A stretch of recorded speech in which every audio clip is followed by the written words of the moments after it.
আজকে আমি তোমাদের সাথে শেয়ার করছি একটা অন্যরকম ভিডিও টিউটোরিয়াল। যেটা দেখতে পাচ্ছ, আমি কাঁচা আমগুলোকে দুটো আলাদা কার্টুন ক্যারেক্টারের শেপ দিয়েছি।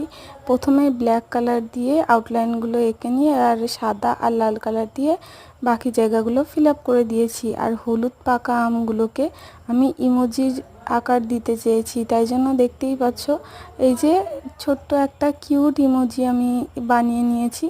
জানি না কতটা ইমোজির মতন দেখতে লাগছে, তো তোমরা কিন্তু কমেন্ট করে অবশ্যই জানাবে কোন আমটা তোমাদের বেশি ভালো লেগেছে, কাঁচা আমটা না পাকা আমটা। আমার তো কাঁচা আমটাই বেশি সুন্দর লেগেছে। দেখছো, আমের দুপাশে দু রকম মুখ বানিয়েছি, যেহেতু আমার কাছে একটাই কাঁচা আম ছিল। তাই এইটা হচ্ছে একটা জিভ বার করা ইমোজি, আর এইটা হচ্ছে আম্রপালি আম সুন্দরী। আর দেখতে পাচ্ছ এই দুটো ইমোজি ক্যারেক্টারও খুব সুন্দর হচ্ছে।